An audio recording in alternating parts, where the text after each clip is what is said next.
नमस्कार दोस्तों, ocean network में आपका स्वागत है।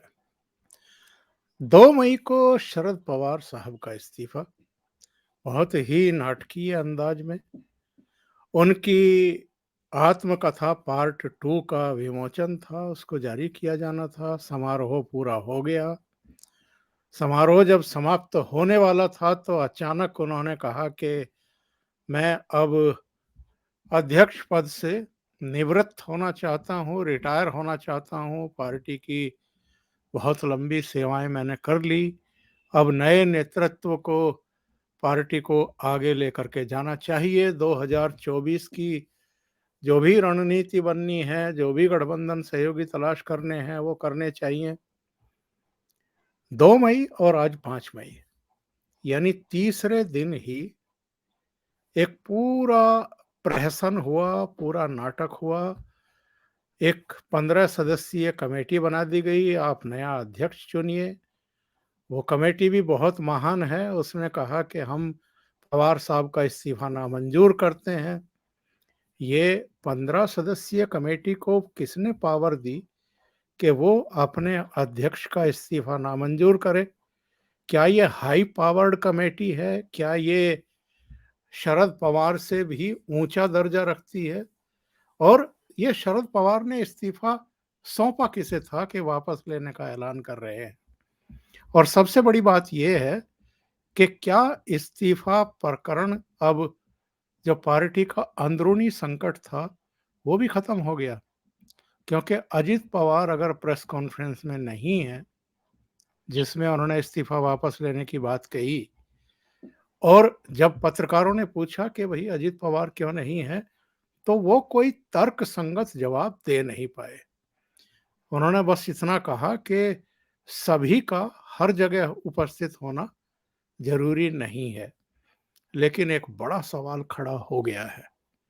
चलिए पूरे प्रकरण को समझते हैं और आगे की राजनीति एनसीपी की, एमबीए की क्या रहने वाली है, महाराष्ट्र की क्या रहने वाली है, यह समझने के लिए मेरे साथ जुड़ रहे हैं अश्विन अघोर। अघोर जी को जोड़ लेते हैं और चर्चा को आगे बढ़ाते हैं। अश्विन जी, बहुत स्वागत है। नमस्कार। धन्यवाद। नमस्कार सर। अश्विन जी, 3 दिन के भीतर ही इस्तीफा वापस दिया ही क्यों था? वापस लेने के लिए ही दिया था। अभी इस पर से मुझे एक बात याद आ गई। अभी आपने इंट्रो में जो कहा कि शरद पवार ने इस्तीफा दिया किसको था, उस पे से मुझे एक बात याद आ गई जो अक्सर सोनिया जी के बारे में कहा जाता है, सोनिया गांधी जी के बारे में, कि सोनिया गांधी ने अपना इस्तीफा सोनिया गांधी को सौंपा और सोनिया गांधी ने सोनिया गांधी का इस्तीफा नामंजूर कर दिया। पवार साहब के साथ भी कुछ ऐसा ही है। उन्होंने अपना इस्तीफा खुद को ही दिया और खुद ने ही खुद का इस्तीफा नामंजूर कर दिया। अब देखिए ऐसा है, ये इस्तीफा नामंजूर होने वाला था, इसे कोई मानने वाला नहीं था, ये बात तो तय थी। और ये शरद पवार जी ने भी बोल दिया कि अजी मैं मतलब उनसे ये जब कहा गया कि आपने किसी से चर्चा नहीं की, किसी से बात नहीं की, अचानक आपके दिल में आ गया और आपने रिजाइन कर दिया। तो उसके बाद जब उन्होंने कहा कि यदि मैं सबसे चर्चा करता, सबको बता देता, तो आप मुझे रिजाइन करने नहीं देते, आप इसका विरोध करते। तो अभी भी तो वही हुआ ना, मतलब बात करके भी देते तो भी यही होना था, बात करके नहीं दिया तो भी यही हुआ है। तो इसमें ये जो पूरी घटना है 2 मई से लेके तो आज शाम तक की, इस पूरी घटना में एक बात हमें ये देखनी पड़ेगी कि शरद पवार जी ने इस्तीफा इतने आनन फानन में क्यों दिया। और अच्छा, जब उन्होंने भाषण में कहा कि मैं इस्तीफा दे रहा हूं, तब उन्होंने ये भी कह दिया कि एक कमेटी बनेगी जो इसको रिव्यू करेगी। और मतलब उन्होंने वापस लेने का रास्ता वही खोल दिया था, वहीं ये तय हो गया था कि ये इस्तीफा वापस लेने वाले हैं। और ये इस्तीफा देने के मेरे हिसाब से, जहां तक मेरी समझ है, मैं शरद पवार जी के पॉलिटिक्स को जितना समझ सकता हूं, मतलब मैं संजय राउत की तरह ये तो नहीं कहूंगा कि मैं समझ चुका हूं शरद पवार को, क्योंकि मेरे 100 जन्म पूरे हो गए हैं। क्योंकि उन्होंने ही कहा था कि शरद पवार को समझने के लिए 100 जन्म लेने पड़ेंगे, और मेरे 100 जन्म पूरे हो गए तो मैं शरद पवार जी को पूरा समझ गया। मैं ऐसा नहीं मानता, ये मेरा पहला जन्म है, इसलिए मैं अभी 99 जन्मों तक इंतजार करूंगा शरद पवार जी को समझने का। तो जो मेरी समझ में आता है वो मैं ये कह सकता हूं कि उन्होंने पार्टी को टूटने से बचाने के लिए और सबको एक मैसेज देने के लिए कि मैं हूं, सबसे बड़ा मैं हूं, बाकी मेरे से बड़ा कोई नहीं है एनसीपी में, ये बताने के लिए ही ये पूरा इस्तीफे का इवेंट किया, 3 दिन तक उसको चलाया और आज उस पर पर्दा गिरा दिया, जो यही होने वाला था। इसके अलावा कुछ और होने नहीं वाला था। ये अब कुछ लोगों ने बोल दिया कि आप कार्याध्यक्ष बना दीजिए, आप जिन लाइफ लॉन्ग प्रेसिडेंट बनने रहिए, किसी को कार्याध्यक्ष बना दीजिए, वो पार्टी चलाता रहेगा। ये नहीं होने वाला था, क्योंकि किसको कार्याध्यक्ष बनाएंगे इस पर भी और घमासान हो सकता था। अगर सुप्रिया सुळे को बना दिया तो भी घमासान, अजित पवार को बना दिया तो भी घमासान, क्योंकि इस पूरे मुद्दे पे पार्टी छोड़िए, शरद पवार जी का पूरा पवार फैमिली डिवाइडेड है। पवार फैमिली में ही दरार पड़ी हुई है शरद पवार जी के पॉलिटिक्स को लेकर।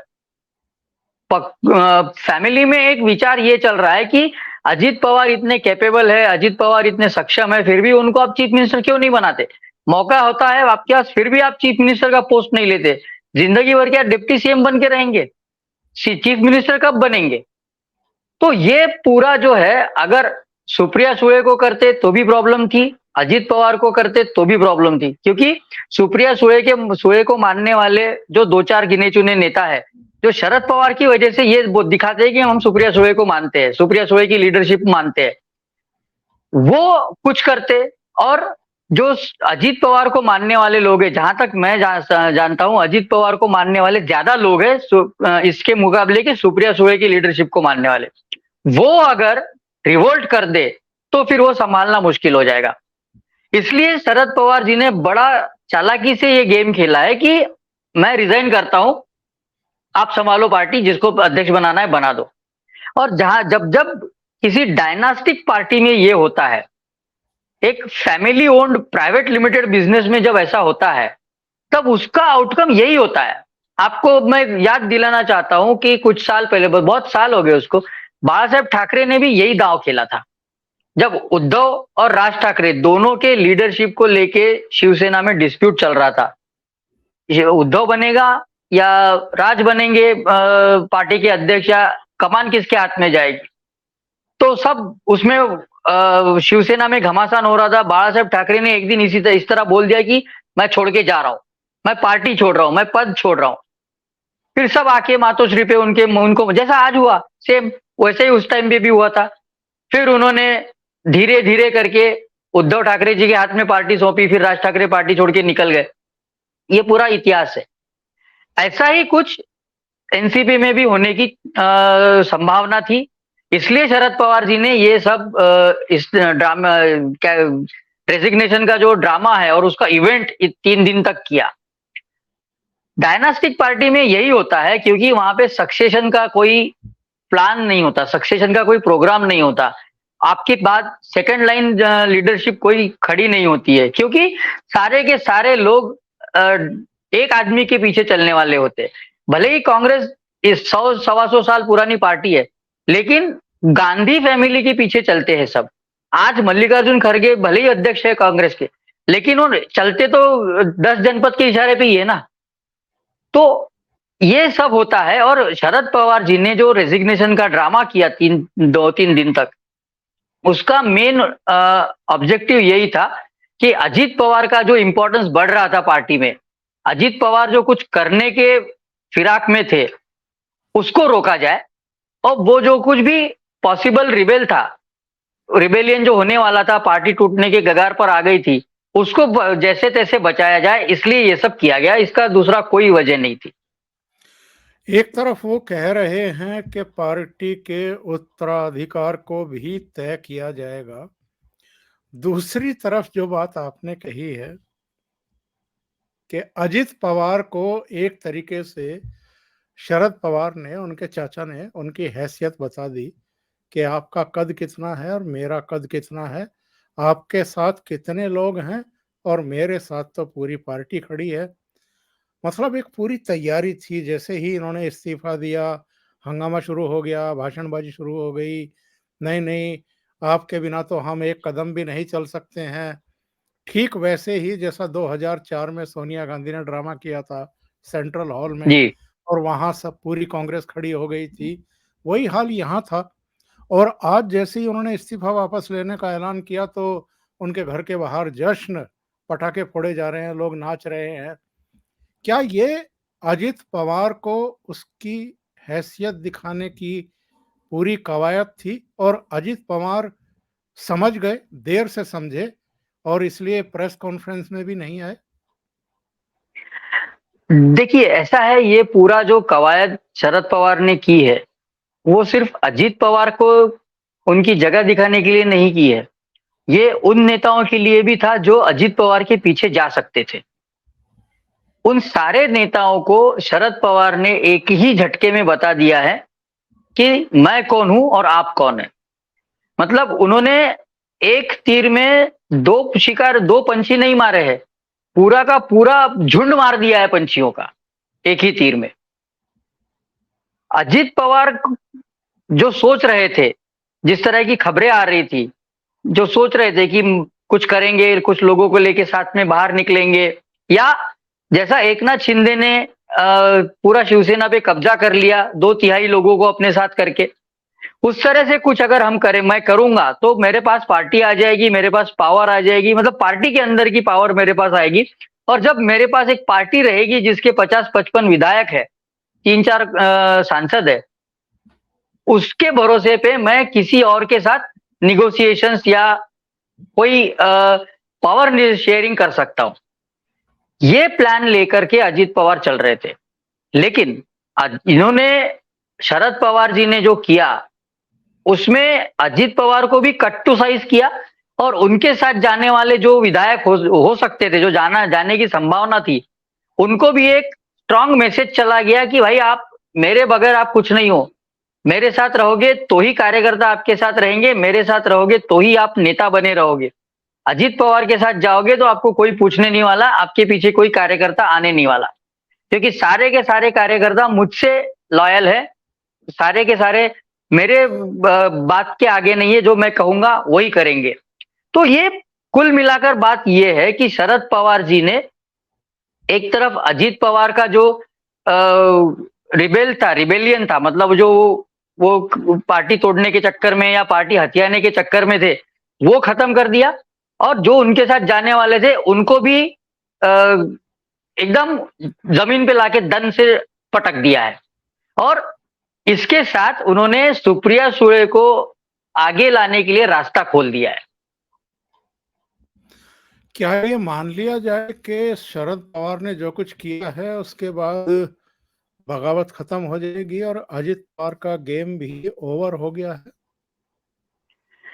लगभग खत्म तो पूरी तरह से होगी नहीं, कहीं ना कुछ तो सुलगता रहेगा, जहां से धुआं उठता रहेगा और उसको हवा देने का काम अजीत पवार करते रहेंगे।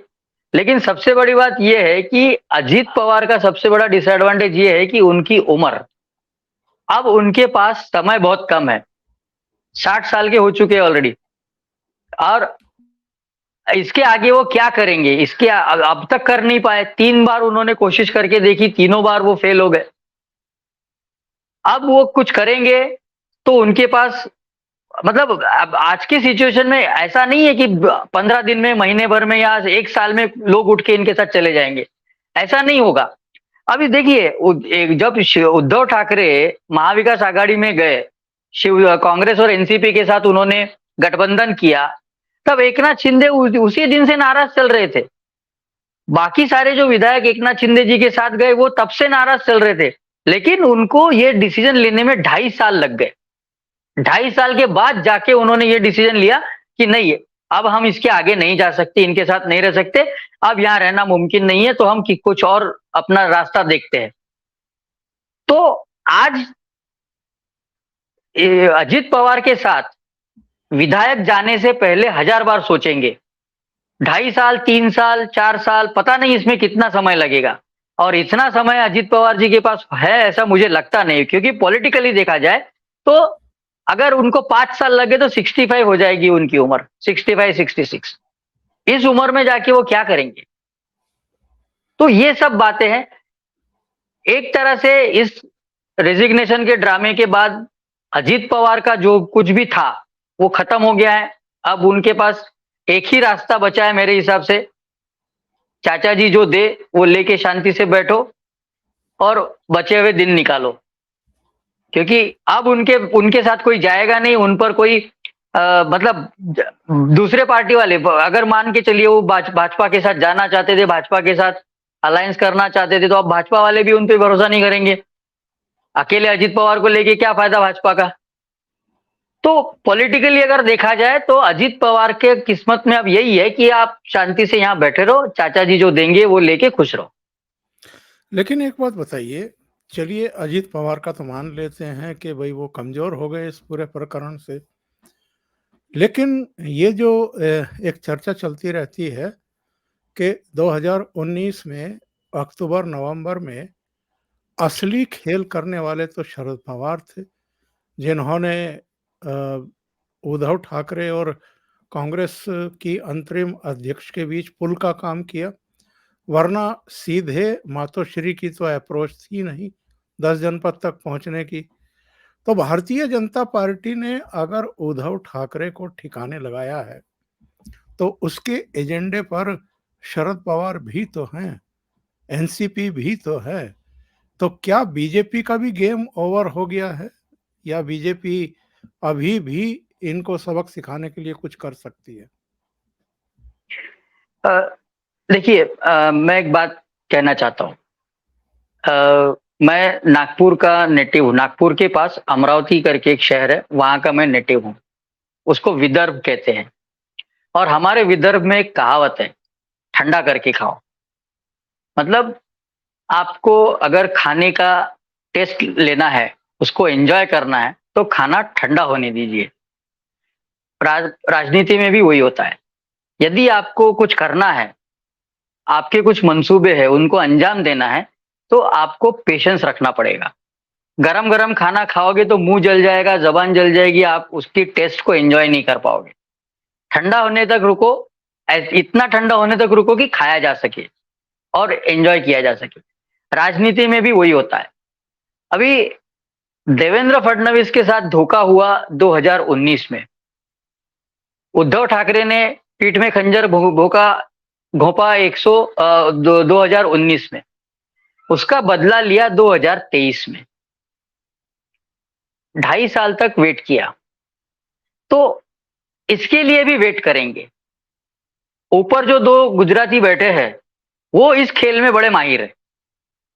जहां तक मैं ये पूरी घटनाक्रम को देखता हूं, जहां तक मैं इसको पूरा एनालाइज में मेरे हिसाब से कर रहा हूं, वो मेरे ध्यान में ये आ रहा है कि शिवसेना उद्धव ठाकरे को राजनीति से खत्म करने के लिए अमित शाह और नरेंद्र मोदी शरद पवार का इस्तेमाल कर रहे हैं।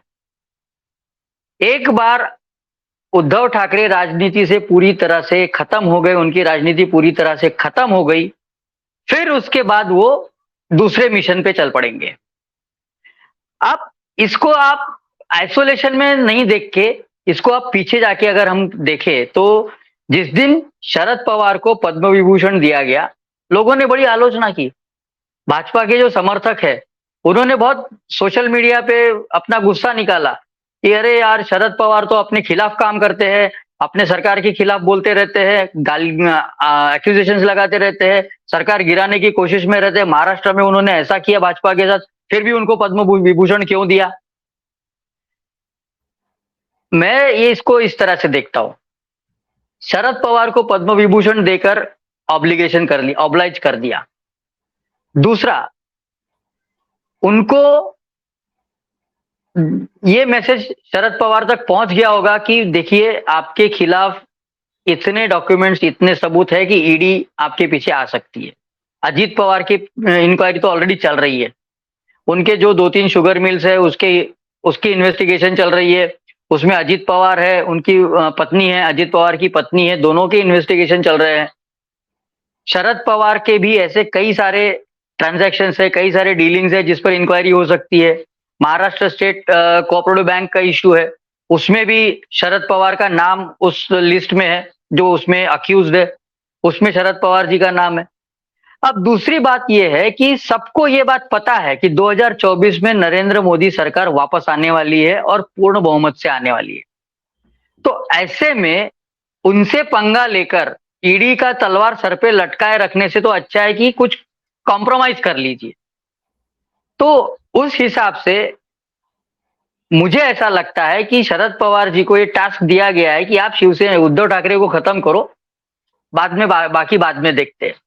वरना आप एक बात देखिए, जो उन्होंने परसों उनकी जो ऑटोबायोग्राफी रिलीज हुई है, उसमें उन्होंने 70 पेजेस जोड़े हैं नए तरीके से। वो तो ऑलरेडी आ चुका है, वो जो बुक है वो ऑलरेडी आ चुका है, वापस उसको री रिलीज किया गया।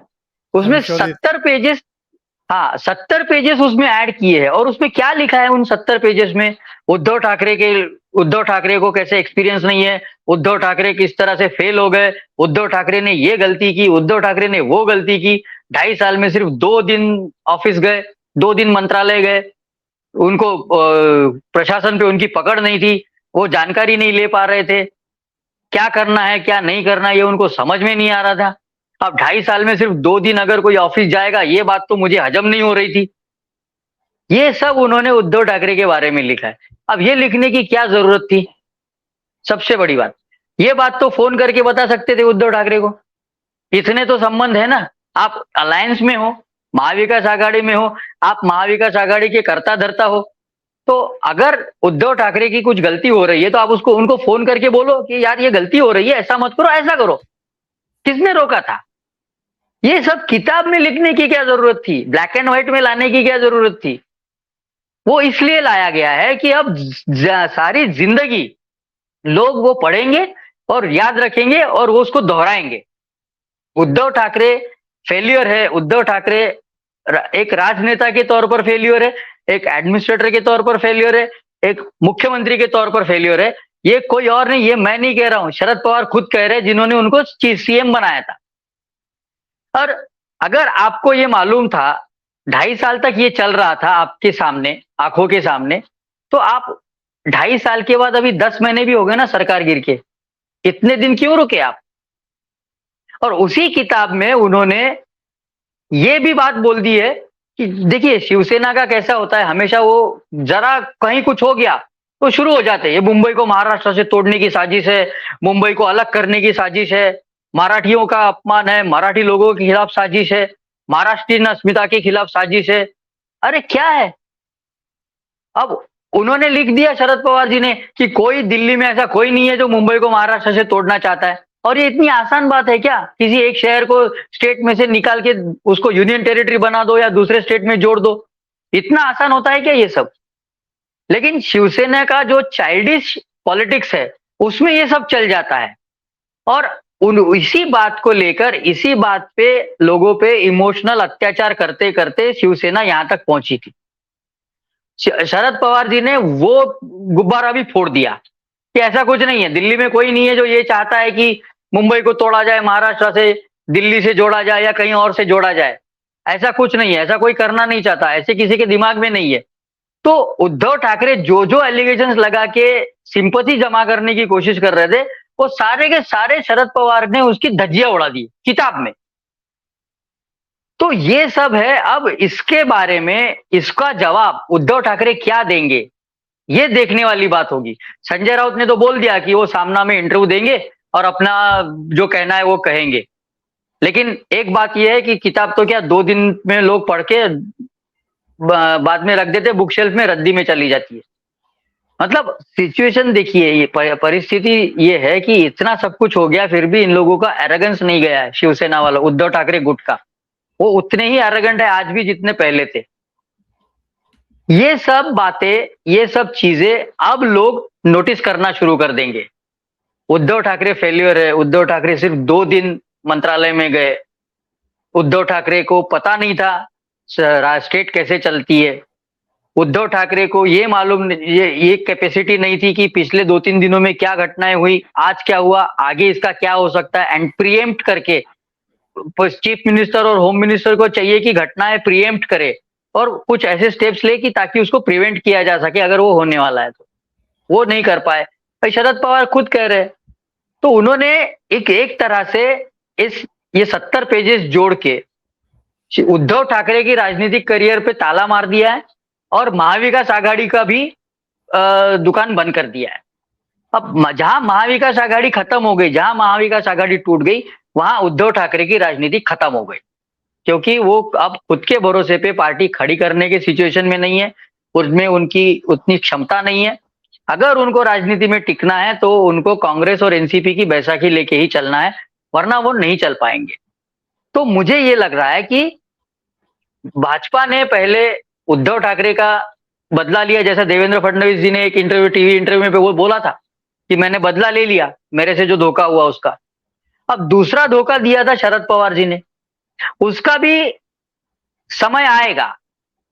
मतलब ये नहीं है कि उनको छोड़ दिया है, ऐसा मुझे नहीं लगता। ये लोग इतना आसानी से छोड़ते नहीं है जो इनको धोखा देते हैं उनको। अब आपको एक बात याद होगी कि उस टीवी इंटरव्यू में देवेंद्र फडणवीस ने वो जो उनका शपथ विधि हुआ था अजित पवार के साथ, उसके बारे में उनका वर्षन दिया था। वो बोल रहे थे कि ये आधी बात है, बची हुई आधी बात आपको अजित पवार बताएंगे। और जब अजित पवार से ये पूछा गया तो वो बोल रहे थे कि जब सही समय आएगा मैं बताऊंगा। तो मुझे ऐसा लग रहा है कि शायद वो सही समय, अजित पवार का सही समय जल्दी आने वाला है। अगर चाचा के चाल को कुछ तोड़ निकालनी है, उसको मात देनी है, तो अजित पवार वो पूरा शपथ विधि का सच लोगों के सामने रखेंगे, ताकि आज जो लाइमलाइट पूरा शरद पवार पर है, अजित पवार का 35-40 विधायक लेके भाजपा में जाएंगे, चीफ मिनिस्टर बनेंगे, नॉट रीचेबल हो गए, फोन नहीं लग रहा है, ये सब करके जो लाइमलाइट में अजित पवार आए थे वो लाइमलाइट आज 3 दिन से शरद पवार जी ने खींच लिया है। तो मुझे ऐसा लगता है कि शायद कुछ दिनों में अजित पवार वो सब खोल देंगे पिटारा, और लाइमलाइट वापस उनके पास आ जाएगा। और जिस दिन ये होगा उस दिन शरद पवार के लिए एक नया प्रॉब्लम खड़ा हो जाएगा। लेकिन जैसा आपने पूछा है कि बीजेपी ने एनसीपी को छोड़ दिया है क्या, नहीं छोड़ा नहीं है, उनका भी कुछ ना कुछ तो होगा जरूर। ये बताइए, शरद पवार 70 पेज केवल इसलिए जोड़ते हैं कि उद्धव ठाकरे को निवस्त्र किया जाए। उधर संजय राउत कभी नाना पटोले के बारे में बयान देते हैं कि इनसे ज्यादा तो मेरी राहुल गांधी से बातचीत होती है। कभी वो अजित पवार के बारे में उल जलूल बातें करते हैं। आपको नहीं लगता कि एमबीए खत्म है? महाविकास आघाड़ी सर बहुत पहले खत्म हो चुकी है। आपको याद होगा शरद पवार जी ने एक इंटरव्यू दिया था जिसमें उन्होंने सबसे पहली बार ये नाराजगी जताई थी। एबीपी का जो मराठी चैनल है ना उसको दिया था, एबीपी माझा करके मराठी चैनल है एबीपी ग्रुप का, उसको इंटरव्यू दिया था। उस चैनल के इंटरव्यू में शरद पवार जी ने कहा था, मेरे ख्याल से 15-20 दिन पहले की ज्यादा ही हो गए बात है, उद्धव ठाकरे ने इस्तीफा देने से, सीएम के पद से इस्तीफा देने से पहले हमारे साथ चर्चा करनी चाहिए थी, हमें कॉन्फिडेंस पे लेना चाहिए था, क्योंकि हम अलायंस में थे। इस्तीफा देना नहीं देना उनका अधिकार है, लेकिन जब आप अलायंस में होते हैं तो पार्टनर्स के साथ चर्चा करके इतना बड़ा फैसला लिया जाता है। वो उस पे उन्होंने नाराजगी जताई और उसी इंटरव्यू में उन्होंने ये कहा था कि अब तक तो हम महाविकास आघाड़ी या एमवीए बन के चुनाव लड़ रहे थे, आगे भी लड़ेंगे इसकी कोई गारंटी नहीं है। उसी दिन महाविकास आघाड़ी खत्म हो गई थी सर। शरद पवार की खासियत है, मैं शायद आपके प्रोग्राम में पहले भी ये बात कह चुका हूं, कि किसी को भी एक लिमिट के आगे वो कंधे पे लेके घूमते नहीं। जहां उनको समझ में आता है कि ये आदमी मेरे लिए लायबिलिटी बन गया है, उसको कंधे से उतार के चल देते हैं। उद्धव ठाकरे का वो समय आ गया है, उद्धव ठाकरे को शरद पवार ने कंधे से उतार दिया है। अब उद्धव ठाकरे जाने, उनकी किस्मत, जो उनको करना है वो करे, शरद पवार को जो करना है शरद पवार कर रहे, मैं मेरे रास्ते आप आपके रास्ते, इतना वो साफ। तो महाविकास आघाड़ी उसी दिन खत्म हो गई थी जिस दिन शरद पवार ने इंटरव्यू में ये सब बातें बोली थी। अब इसका फ्यूचर ये है कि कांग्रेस और एनसीपी वो नेचुरल अलाइज है, इतने सालों से उनका अलायंस है, मतलब एनसीपी तो कांग्रेस से ही निकल के बाहर आई है ना, तो है तो एक ही डीएनए, तो वो अलायंस कर लेंगे, वो चुनाव लड़ेंगे। लेकिन उद्धव ठाकरे को साथ में लेने वाला अब कोई नहीं बचा है। भाजपा तो लेने से रही और एमवीए तो बची नहीं, तो कहां जाएंगे? तो ये पूरा एमवीए खत्म होने का और ये पूरा जो रेजिग्नेशन का ड्रामा हुआ है, उसका दूसरा शिकार उद्धव ठाकरे है। अच्छा, ये बताइए मालेगांव में जो उन्होंने राहुल गांधी के बारे में बयान दिया था वीर सावरकर को लेकर के, उसके बाद संजय राउत को दिल्ली आना पड़ा, सफाई देनी पड़ी, कांग्रेस के साथ गठबंधन बना रहे इसके लिए प्रयास किया गया। वेणुगोपाल मातोश्री गए, वहां चर्चा हुई, कुछ उखड़े उखड़े से थे और कह रहे थे कि अभी उद्धव ठाकरे को 10 जनपद आना है, उसके बाद तय होगा कि राहुल गांधी आएंगे कि नहीं आएंगे। बड़ी सीधी सी बात यह है कि कांग्रेस और शिवसेना का भी लगभग खत्म ही है, और अगर हम संजय राउत की बात मान लें कि जल्दी ही शरद पवार की किताब में लगाए गए आरोपों पर उद्धव ठाकरे एक इंटरव्यू देने वाले हैं सामना में, तो क्या वो ये मान लिया जाए कि अंतिम कील होगी उद्धव ठाकरे की तरफ से ही? नहीं, वो अंतिम कील होगी ऐसा मुझे नहीं लगता, क्योंकि कील तो पूरी ठुक चुकी है और शरद पवार जी ने ठोक दी है। अब उसमें कुछ बचा नहीं है। उद्धव ठाकरे जो इंटरव्यू देंगे, जहां तक के उनका नेचर है, जहां तक के वो जिस तरह से वो सोचते हैं, जिस तरह से वो बिहेव करते हैं, जिस तरह की राजनीति वो करते हैं, वो देखते हुए मुझे ये लगता है कि वो कांग्रेस के साथ भी जो बचे कुचे उनके रिलेशंस है वो खत्म कर देंगे उस इंटरव्यू में। क्योंकि देखिए, वो मालेगांव की सभा में उन्होंने राहुल गांधी को एकदम ऐसा एक क्या कहते हैं उसको, धमकी दे डाली, सावरकर जी के बारे में कुछ कहोगे तो मैं सहन करने नहीं वाला। अरे भाई, 2.5 साल उनके साथ अलायंस में थे, 2.5 साल तो बोल ही रहे थे ना राहुल गांधी। और उसी उन्हीं उन्हीं राहुल गांधी के कंधे पे हाथ डाल के आपका बेटा चला था भारत जोड़ो यात्रा में। उन्हीं राहुल गांधी के साथ में संजय राउत गए थे कश्मीर में भारत जोड़ो यात्रा में। तब आपको सुनाई नहीं दे रहा था, तब आप गांधी जी के बंदर बन के बैठे थे, ना सुनाई दे रहा था, ना दिखाई दे रहा था, ना कुछ बोलते थे आप उसके बारे में। आज अचानक आपको याद आ गया कि अरे यार, सावरकर भी तो है, हम कैसे कर छोड़ सकते हैं। और उसके बाद संजय राउत जिस तरह से बयानबाजी करते हैं, बोल रहे थे कि राहुल गांधी आएंगे, मातोश्री उद्धव जी से मिलेंगे, उनको मनाएंगे, नाराजगी दूर करेंगे। वो सब बातें गांधी परिवार को, ये सब बातें पसंद नहीं आती कि बाहर का कोई आदमी उनके बिहाफ पे कुछ बोले। उनके पार्टी के लोग बोले तो उनको पसंद नहीं आता, ये तो बाहर की पार्टी का लीडर है। तो ये जो है, ये सब सिचुएशन इस तरह बन चुकी है अभी कि कुछ भी करे उद्धव ठाकरे का, कुछ कोशिश कितनी भी हो, सैल्वेज हो नहीं सकता। उद्धव ठाकरे सिचुएशन अभी सैल्वेज कर नहीं सकते। और महाविकास आघाड़ी और उनका जो पॉलिटिकल करियर है उस पर तो कील शरद पवार जी ने ठोक दी है। और जो बची कुछ एक 2-4% की कसर रही है वो उद्धव ठाकरे पूरी कर देंगे। क्योंकि देखिए, सबसे बड़ी बात यह है कि जब जब शरद पवार जी ने रेजिग्नेशन दिया, तब उनको देश भर के नेताओं के फोन आए। उसमें एम.के. स्टालिन थे, नीतीश कुमार थे, ममता बनर्जी थी, मतलब ऐसा राष्ट्रवादी के एनसीपी के लोग कह रहे हैं कि इतने सारे लोगों के फोन आए। किसी ने उसकी पुष्टि उन लोगों ने नहीं की जिनके नाम लिए गए। लेकिन उद्धव ठाकरे ने ना फोन किया, ना मिलने गए। आज के प्रेस कॉन्फ्रेंस में भी उन्होंने यही कहा, शरद पवार जी ने, कि मेरी उद्धव ठाकरे जी से बात नहीं हुई। हाँ, उनके पार्टी के नेताओं से मेरी बात हो रही थी जो उद्धव ठाकरे के बिहाफ पे बात कर रहे थे। ऐसा नहीं होता ना।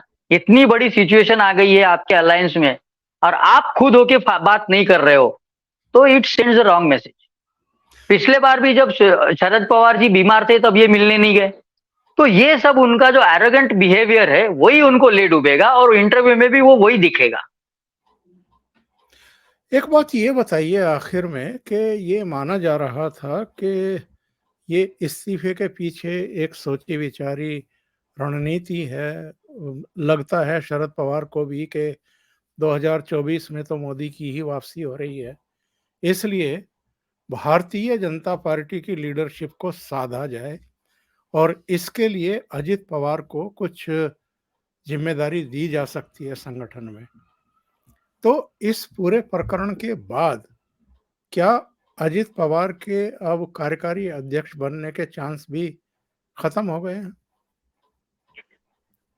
देखिए, जिस तरह से आज अजीत पवार पूरे प्रेस कॉन्फ्रेंस में नहीं थे, वहां से गायब थे, इस पर से हम लोग ये अनुमान तो लगा सकते हैं कि एनसीपी में सब कुछ ठीक-ठाक नहीं है।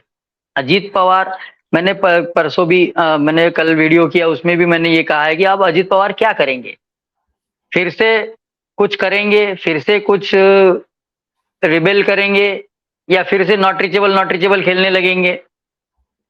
तो अजीत पवार अगर एनसीपी के कार्यकारी अध्यक्ष बनते, तो बीजेपी और एनसीपी के संबंध सुधरने की गुंजाइश थी। क्योंकि जिस तरह से शरद पवार जी ने 2019 में भाजपा को धोखा दिया है, नरेंद्र मोदी और अमित शाह जी के साथ पूरी बातें तय होने के बाद उन्होंने पलटी मारी है, शपथ विधि के बाद, वो इतनी बड़ी बात है कि वो दोनों तो भूलने से रहे, और देवेंद्र फडणवीस भी भूलेंगे नहीं। लेकिन अजित पवार और देवेंद्र फडणवीस का जो रिलेशन है, जो दोस्ती है उनकी, उसको देखते हुए शायद कुछ लीनियंसी बरती जाती बीजेपी की तरफ से, इसकी संभावना थी। लेकिन जिस तरह से 2 तारीख को जिस तरह से अजित पवार पूरे इवेंट में पूरा लोग कार्यकर्ताओं को हैंडल कर रहे थे, लोगों से बात कर रहे थे, लोगों को पैसिफाई कर रहे थे, शरद पवार जी से बात करके उनका कहना लोगों को बता रहे थे। शरद पवार डायरेक्टली किसी से बात नहीं कर रहे थे, अजित पवार के थ्रू सबसे बात कर रहे थे। 2 तारीख को जितना कमांडिंग पोजीशन में अजित पवार थे, वो आज नहीं थे, वो सिचुएशन उनकी आज नहीं थी। तो ये 2-3 दिन जो है बीच के, उसमें इन लोगों ने कुछ तो बहुत बड़ा गेम किया है और अजित पवार को साइडलाइन कर दिया है। तो अब इसके वजह से होगा ये कि अजित पवार भी शायद रिलक्टेंट हो इनकी मदद को आने के लिए।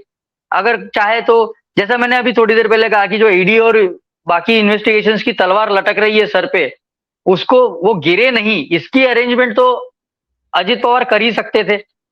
अब वो करेंगे ऐसा मुझे लगता नहीं, क्योंकि जिस तरह से उनको अपमानित किया जा रहा है, उनको साइडलाइन किया जा रहा है, वो देख के मुझे नहीं लगता कि अजित पवार अभी इतना इसमें एक्टिव रहेंगे। वो बस मैं और मेरी कॉन्स्टिट्यूएंसी, या मैं लीडर ऑफ अपोजिशन हूं, वो मेरा काम मैं करता रहूंगा, आप आपका देख लो, मैं मेरा देख लूंगा। इस तरह से अजित पवार अगर करने लगे तो we should not be surprised. बहुत बहुत धन्यवाद अश्विन अघोर जी, आपने ओशियन नेटवर्क के लिए इतना समय निकाला और महाराष्ट्र की राजनीति पर भी, और खास तौर से एनसीपी की राजनीति में क्या चल रहा है, पूरे इस्तीफे प्रकरण को आपने एक तरीके से डिकोड किया है। बहुत बहुत धन्यवाद आपका जुड़ने के लिए और बातचीत करने के लिए। धन्यवाद सर। नमस्कार। धन्यवाद। नमस्कार।